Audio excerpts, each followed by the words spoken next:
It has been barely 72 hours since Rupert Lowe announced that Restore Britain was becoming a registered political party. And in that time, the story has moved faster than almost anyone expected. Elon Musk has publicly endorsed the party. A poll has put Lowe at 74% as the public's preferred next Prime Minister. The first councillor has defected from Reform to join. An entire party, Advance UK, has announced plans to merge. And senior Conservative figures who once backed the movement are now jumping ship. If you watched our first video on who Rupert Lowe is and how we got here, this is the sequel. This is what happened in Restore Britain's first week as a party, and why it matters. On Thursday, the 13th of February 2026, Lowe posted a 7-minute video on X in which he formally converted Restore Britain from a political movement into a national party. The announcement was 13 words long. Quote, "I am today launching Restore Britain as a national political party."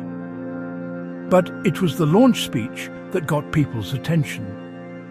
Lowe said he would dedicate his life to finding, organising, funding and providing hundreds of qualified candidates for the next general election. He said these candidates would not be failed ministers, not politicians, and not people tainted by the failures of the past, a line widely seen as a direct shot at Reform UK, which has been recruiting Conservative defectors like Robert Jenrick and Suella Braverman. Lowe also revealed that the independent grooming gang's inquiry he crowdfunded had shaped his thinking more than anything else, and that the political system's refusal to act was the reason Restore Britain now needed to exist as a party. The video racked up over 5 million views on X within the first 48 hours. The next day, Friday, the 14th of February, Elon Musk reposted Restore Britain's launch video to his hundreds of millions of followers. His message was blunt.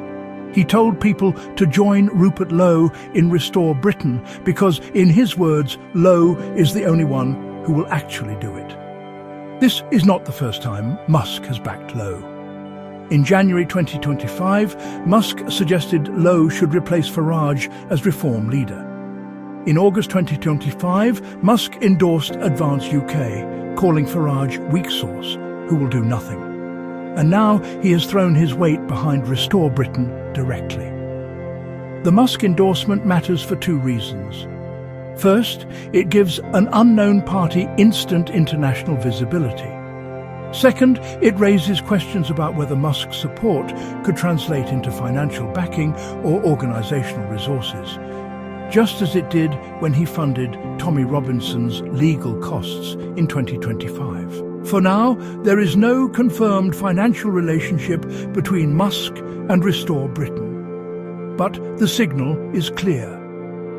Within hours of the party launch, 2 of Restore Britain's most prominent advisory board members announced they were leaving. Sir Gavin Williamson, the former Defence Secretary, signalled he would end his involvement now that Restore Britain had become a party rather than a cross-party movement. Susan Hall, the Conservative leader in the London Assembly, was also reported to be leaving the board. Both had backed Restore Britain during its time as a movement, when supporting it did not require breaking ties with their own parties. Their departure is significant because it reveals the tension at the heart of Lowe's project. As a movement, Restore Britain could attract allies from across the right without asking anyone to defect. As a party, it forces people to choose sides. But while some left, others arrived. On Saturday, the 15th of February, Restore Britain announced its first elected representative. Councillor Maria Bowtell, who sits on the East Riding of Yorkshire Council, formally defected to Restore Britain. She had previously been elected as a Reform UK councillor before sitting as an independent. Bowtell, A single mother who attended the Great Yarmouth launch event with her young son said reform used to stand for something hopeful, but no longer offered the kind of change it once promised. She also said she had felt unsupported by the party after appearing on BBC Radio 4's Woman's Hour. This is exactly the kind of story Lowe needs. Grassroots, relatable and grounded in personal experience rather than Westminster intrigue. Perhaps the biggest development of the week was the announcement from Ben Habib, the leader of Advance UK, that his party would consider merging with Restore Britain. Advance UK was founded in June 2025 by Habib, the former co-deputy leader of Reform UK. Like Lowe, Habib left Reform after clashing with Farage. He has said Musk personally urged him to set up a new party. Advance UK attracted 40,000 members, gained the backing of Tommy Robinson and won several council seats across England. A merger would bring Restore Britain a ready-made national membership base, a network of councillors and organisational infrastructure, things that take years to build from scratch. The two parties share significant policy overlap on immigration, the size of the state, and opposition to what they call institutional bias. The main question is whether Lowe and Habib can agree on who leads and how the merged entity would be structured, particularly given Lowe's umbrella model of partnering with local parties rather than running a traditional top-down operation.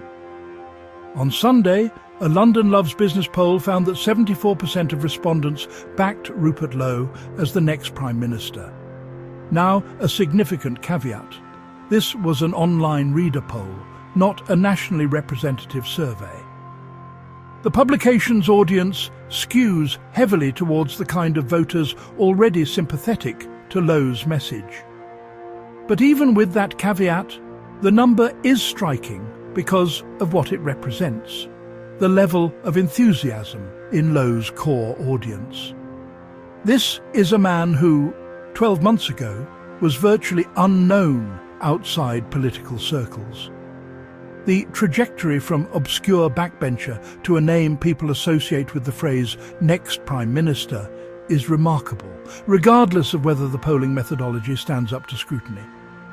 The earlier Find Out Now poll, which is a British Polling Council member but used different methodology to standard voting intention trackers, had Restore Britain at 10% nationally with Reform, dropping 5 points when Restore Britain was on the ballot. The direction of travel across multiple data points is consistent. Lowe is pulling directly from Farage's base. Over the weekend, Lowe began rolling out specific policy positions. On immigration, he published what he called deportation poetry, a detailed framework for closing visa routes from specific countries, including Albania, Pakistan, Somalia, Eritrea, and Afghanistan. He used the phrase "we will discriminate," saying the party would look at the facts and then discriminate based on country-level data. He announced that Restore Britain would abolish the entire asylum system, going further than his previous position of suspending claims. He also pledged to outlaw cousin marriages, ban the burqa, and ban non-stun halal and kosher slaughter. These positions are significantly to the right of Reform UK's current platform. They are likely to be popular with the base Lowe is targeting, but will also attract heavy scrutiny from media and opponents. For a YouTube channel covering this space, the policy detail matters, because it is the substance beneath the headlines that will determine whether Restore Britain can hold together as a serious electoral force, or whether it fractures under pressure. While all of this has been unfolding, there is a real-world electoral test happening 10 days from now. The Gorton and Denton by-election in Manchester, scheduled for the 26th of February, is shaping up as a three-way fight between Labour, the Greens and Reform UK. Restore Britain is not standing a candidate in this by-election, but the result matters enormously for Lowe's project. Reform's candidate is Matt Goodwin, the academic and GB News presenter, and the race has already been dogged by controversy, including allegations about campaign staff and resurfaced comments about fertility policy. If Reform wins Gorton and Denton, it demonstrates that Farage's party can still win even with Restore Britain pulling at its flanks.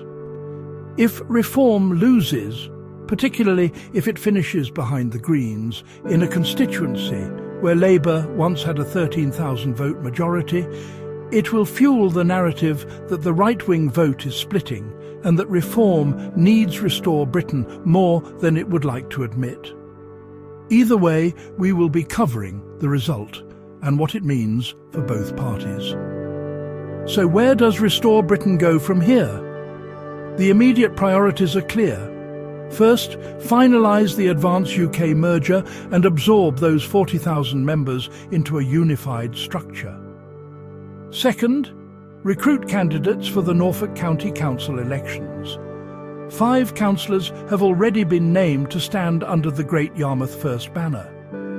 Third, build out a national candidate pipeline for the next general election.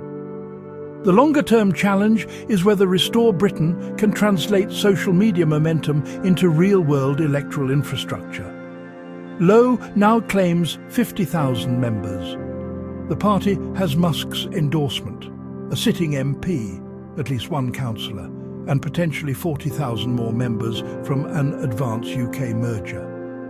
But first past the post is brutal for new parties. The risk of splitting the right-wing vote and handing seats to Labour is real, and it is the argument Farage will hammer relentlessly. The next few months will tell us whether Restore Britain is a genuine political force or a protest movement with a social media megaphone. We will be tracking every development, the policy announcements, the candidate selections, the polling, the by-election results, and the internal dynamics. If you want to follow this story, subscribe now and hit the notification bell. We cover Restore Britain, Rupert Lowe's parliamentary activity, and the shifting landscape of British politics every single week. Thanks for watching. See you in the next one.